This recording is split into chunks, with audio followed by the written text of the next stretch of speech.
प्यारे बच्चों, मेरी मजबूरी इसलिए मैं आपको क्वेश्चन पेपर नहीं दिखा सकता, लेकिन जो प्रश्न इस वीडियो में आपको समझाने वाला हूं ये प्रश्न पेपर में जरूर आएंगे।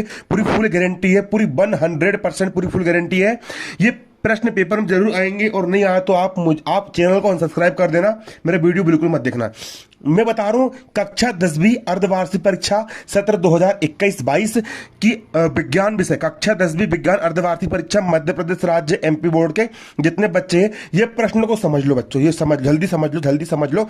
ये प्रश्न का है कौन चैप्टर की आप देख सकते हो, खटाखट निशान लगाओ। वीडियो कभी भी डिलीट हो सकता है, इसको निशान लगाओ, जल्दी से निशान लगाओ। कक्षा 10वीं के विज्ञान का अध्याय 3 धातु एवं अधातु का ये क्वेश्चन है। जल्दी निशान लगाओ, कभी भी डिलीट हो जाएगा वीडियो। देखो ना क्वेश्चन यहाँ पर क्या, देखो ना क्वेश्चन यहाँ पर हमारा है यहाँ पर उभयधर्मी ऑक्साइड क्या होते हैं, दो उभयधर्मी ऑक्साइडों का उदाहरण दीजिए। उभयधर्मी ऑक्साइड किसे कहते हैं, दो उभयधर्मी ऑक्साइड का उदाहरण दीजिए। तो देखिए उभयधर्मी ऑक्साइड जिसमें ऑक्सीजन होता है उसको हम ऑक्साइड कहते हैं। अरे जिसमें ऑक्सीजन होता है उसको हम ऑक्सीजन कहते हैं। उभयधर्मी ऑक्साइड, जो ऑक्साइड अम्ल और क्षार दोनों के गुण दर्शाते हैं, मतलब उनके अंदर अम्ल की क्वालिटी भी होगी और उनके अंदर क्षार की क्वालिटी भी होगी। जब दोनों के गुण दर्शाते हैं, अम्ल के गुण भी दर्शाते हैं और क्षार के गुण भी दर्शाते हैं, तो उनको उभयधर्मी ऑक्साइड कहा जाता है। क्या कहा जाता है, उभयधर्मी ऑक्साइड कहा जाता है।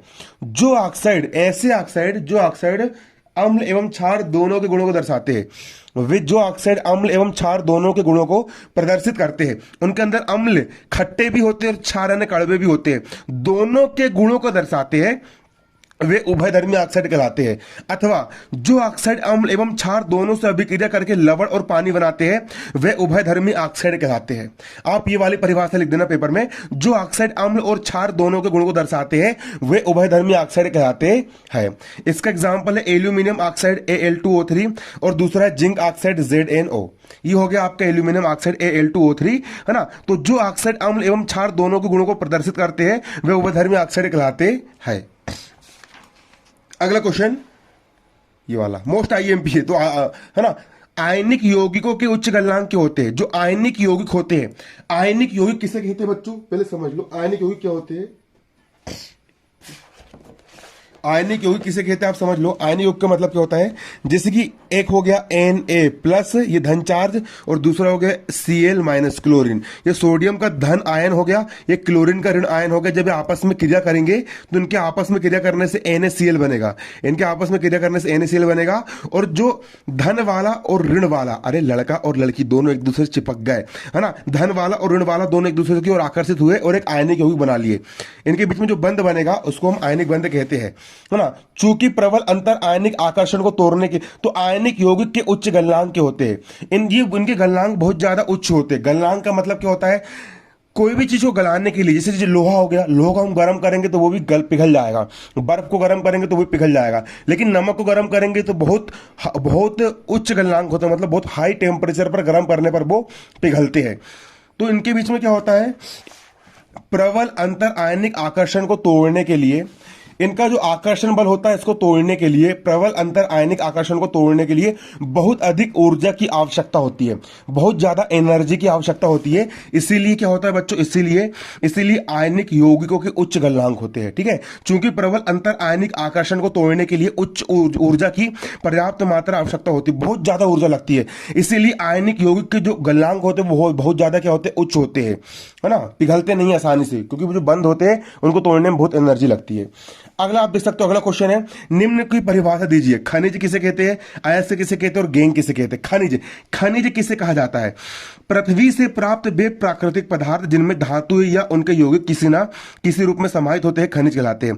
पृथ्वी से प्राप्त ऐसे यौगिक जिनसे धातु मतलब जमीन से ऐसे यौगिक का निकालना, मिट्टी कैसे डिगले निकलते हैं जिनमें सोना रहता है, चांदी रहता है, एल्यूमिनियम रहता है।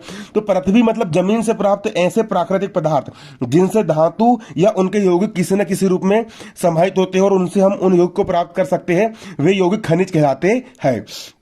पृथ्वी से प्राप्त वे प्राकृतिक पदार्थ जिनमें धातु या उनके किसी यौगिक किसी न किसी रूप में समाहित होते हैं, क्या कहलाते हैं? वो खनिज कहलाते हैं। क्या कहलाते हैं बच्चों? खनिज कहलाते हैं। आप यहां पर देख सकते हो वो यौगिक खनिज कहलाते हैं। अगला प्रश्न यहां पर आपका ऐसे किसे कहते हैं?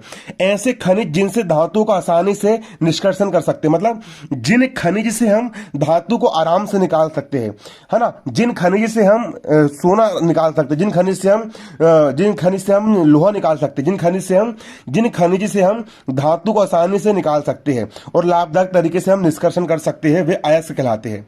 ठीक है। अब गैंग किसे कहते हैं? अब जमीन से हम निकाल रहे हैं तो उसमें मिट्टी रहेगा बहुत सारे, है ना, तो उसको हम गैंग कहते हैं। गैंग किसे कहेंगे? अयस्क में उपस्थित व्यर्थ पदार्थ, जैसे कि रेत हो गया, मिट्टी हो गया, है ना, तो उसको हम गैंग कहते हैं। उसको अलग करना पड़ता है तब जाकर के हमारी धातु निकलती है। ठीक है। अयस्क में उपस्थित व्यर्थ पदार्थ को गैंग कहते हैं। अयस्क में उपस्थित व्यर्थ पदार्थ को गैंग कहते हैं। अगला प्रश्न यहां पर आप देख सकते हो, मोस्ट आईएमपी क्या आएगा भैया? पेपर में आएगा, है ना। अगला क्वेश्चन आप देख सकते हो, सोडियम, ऑक्सीजन और मैग्नीशियम की इलेक्ट्रॉन बिंदु संरचना लिखिए। सोडियम की आपको ये संरचना बनाना है, मैग्नीशियम की भी आपको बनाना है और ऑक्सीजन की भी आपको बनाना है। तो देखिए सोडियम का बच्चों परमाणु क्रमांक होता है 11। सोडियम का परमाणु क्रमांक होता है 11, याद कर लो। मतलब सोडियम के अंदर होते हैं 11 इलेक्ट्रॉन। कितने इलेक्ट्रॉन होते हैं? 11 इलेक्ट्रॉन होते हैं। ये हो गया सोडियम का परमाणु का नाभिक हो गया। उसके बाद जो होगी इसकी सोडियम की पहली कक्षा, ये होगी सोडियम की दूसरी कक्षा। आप यहां पर देख सकते हो, ये होगी सोडियम की पहली कक्षा, ये होगी सोडियम की दूसरी कक्षा और ये होगी सोडियम की आपकी तीसरी कक्षा। इसका परमाणु क्रमांक होता है 11, मतलब इसके पास 11 इलेक्ट्रॉन है। पहली कक्षा में अधिक से अधिक 2 इलेक्ट्रॉन जा सकते हैं, तो पहली कक्षा में 2 इलेक्ट्रॉन चले गए। अब 11 में से 2 इलेक्ट्रॉन चले गए, कितने इलेक्ट्रॉन बचे? 9 इलेक्ट्रॉन बचे। दूसरी कक्षा में मैक्सिमम 8 इलेक्ट्रॉन जा सकते हैं, है ना, हर परमाणु के लिए 8 इलेक्ट्रॉन से ज्यादा नहीं जाएंगे। तो दूसरी कक्षा में चले गए 8 इलेक्ट्रॉन, 1 2 3 4 5 6 7 8, है ना। अब 11 में से 2 चले गए तो बचे 9, 9 में से 8 चले गए तो बचा कितना? 1 इलेक्ट्रॉन। वो 1 इलेक्ट्रॉन तीसरी कक्षा में चला जाएगा और ये बन गए इसकी इलेक्ट्रॉन बिंदु संरचना। इसको आपको इस प्रकार से बना लेना है, सोडियम का संरचना। ठीक है। इसके बाद ऑक्सीजन देखिए, ऑक्सीजन का परमाणु क्रमांक होता है 8। याद कर लो, ऑक्सीजन का परमाणु क्रमांक होता है 8, मतलब कि ऑक्सीजन के पास 8 इलेक्ट्रॉन है। पहली कक्षा में 2 इलेक्ट्रॉन जा सकते हैं, 2 चले गए। अब 8 में से 2 चले गए, कितने बचे? 6 इलेक्ट्रॉन बचे। वो दूसरी कक्षा में चले जाएंगे। दूसरी कक्षा में अधिकतम 8 जा सकते हैं, तो 8 में से हम 6 भर दिए, 1 2 3 4 5 6, टोटल 8 इलेक्ट्रॉन होगा इसके, है ना, 2,6 करके। पहली कक्षा में 2 इलेक्ट्रॉन जाएंगे और अगली कक्षा में 6 इलेक्ट्रॉन चले जाते हैं।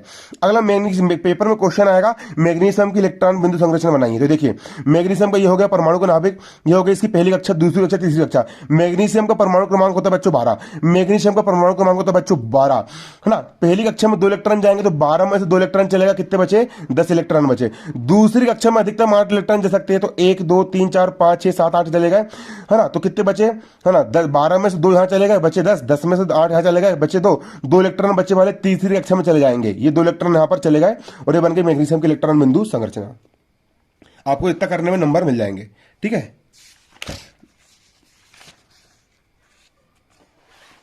अगला क्वेश्चन बच्चों खटाक से देख लो बच्चों, पेपर में आएगा बिल्कुल। आप यहां पर देख सकते हो, रासायनिक गुणधर्म के आधार पर धातु और धातु में विभेद कीजिए। धातु और धातु में अंतर लिखिए, है ना। धातु और धातु, रासायनिक गुणधर्म के आधार पर धातु और धातु में अंतर निम्नलिखित है। धातु किसे कहते हैं? जी धातु है, लोहा धातु है। ठीक है। अधातु किसे कहते हैं? कागज क्या है? अधातु है। ठीक है। धातु अपचायक होती है। धातु क्या होती है? अपचायक होती है। और अधातु जो होती है वो उपचायक होती है। धातु इनके ऑक्साइड क्षारीय होते हैं। धातु के जो ऑक्साइड होते हैं वो क्षारीय होते हैं। अधातु इनके ऑक्साइड अम्लीय या उदासीन होते हैं। अगर धातु ये अम्लों से क्रिया करने पर हाइड्रोजन विस्थापित कर देती है, मतलब हाइड्रोजन गैस बुधार के साथ निकलती है। अधातु ये अम्ल से किसी प्रकार क्रिया नहीं करती है। धातु है ये विद्युत धनात्मक होती है। अधातु है ये विद्युत ऋणात्मक होती है। धातु धनात्मक होती है और अधातु क्या होती है? ऋणात्मक होती है। इसको याद कर लो, बिल्कुल खटाक से याद कर लो। अगला प्रश्न यहां पे जल्दी से देखो।